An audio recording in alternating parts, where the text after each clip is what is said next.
Sam Pitroda ने खुलेआम Congress party के चीन के साथ समझौते का खुलासा किया है। Congress overseas chief Sam Pitroda के बयान पर बीजेपी नेता सिद्धांशु त्रिवेदी का कहना है, सैम पित्रोदा ने खुलेआम कांग्रेस पार्टी के चीन के साथ समझौते का खुलासा किया है।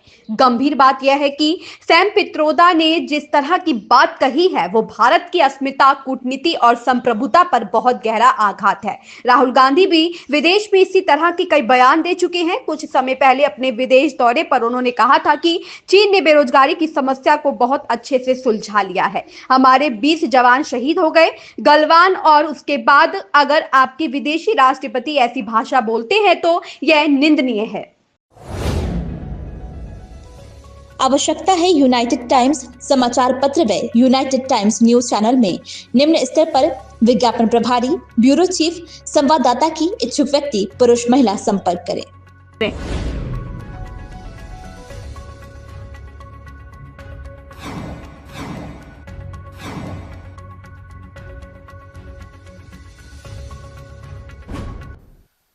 परंतु गंभीर बात यह है कि जिस प्रकार की बात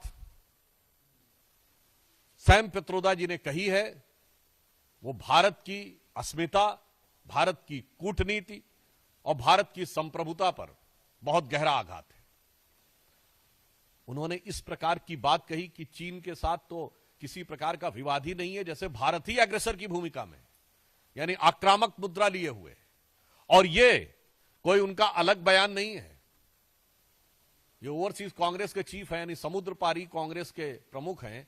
अब समुद्र पार से तो सोरस के सुर भी कांग्रेस के साथ मिलते हुए नजर आते हैं, परंतु यहां पर एक बहुत गंभीर बात है कि जो कुछ सैम पित्रोदा ने कहा है ये कोई आइसोलेटेड इवेंट नहीं है, आइसोलेटेड स्टेटमेंट नहीं है।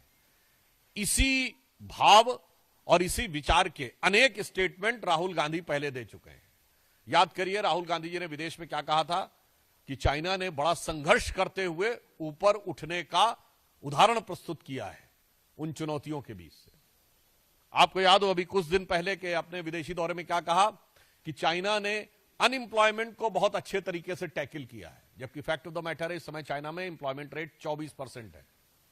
2023 में जनवरी से लेकर जुलाई के बीच में अनएम्प्लॉयमेंट रेट वहां पर बढ़ते बढ़ते हो गई 17-18%, और उन्होंने फिर जुलाई 23 से जनवरी 24 डाटा देना बंद कर दिया, फिर डाटा का बेस चेंज किया और जनवरी से लेकर अगस्त के बीच में किया, फिर बदले बेस पर भी वो 24% हो गई। मगर राहुल गांधी जी को उसमें बहुत महान चीज नजर आती है।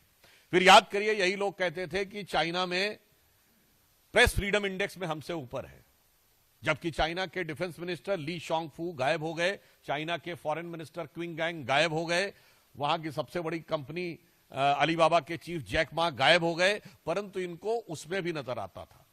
अब आप आइए, इसके बाद उन्होंने कहा कि इकोनॉमिक ग्रोथ बहुत शानदार की गई है। ये सारे स्टेटमेंट्स हैं, और इकोनॉमिक ग्रोथ की फैक्ट ऑफ द पोजीशन यह है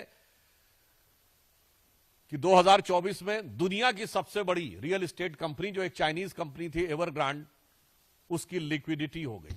हांगकांग कोर्ट ने कह दिया लिक्विडेट कर दिया जाए। चीन के ह्यूनान प्रोविंस में कई बैंक्स बैंकरप्ट हो गए, कितनी रियल एस्टेट कंपनीज बैंकरप्ट हो गई, that is one other thing. उस प्रक्रिया में जब हम यह देखते हैं कि यह बयान सैम पित्रोदा का आया है, पहली बात तो हम बहुत साफ करना चाहते हैं, भारत सरकार प्रधानमंत्री श्री नरेंद्र मोदी जी के नेतृत्व में विश्व के हर देश के साथ अच्छे और सौहार्दपूर्ण संबंध चाहती है, परंतु वो राष्ट्रीय स्वाभिमान, सुरक्षा और सुदृढ़ता को बनाए रखते हुए।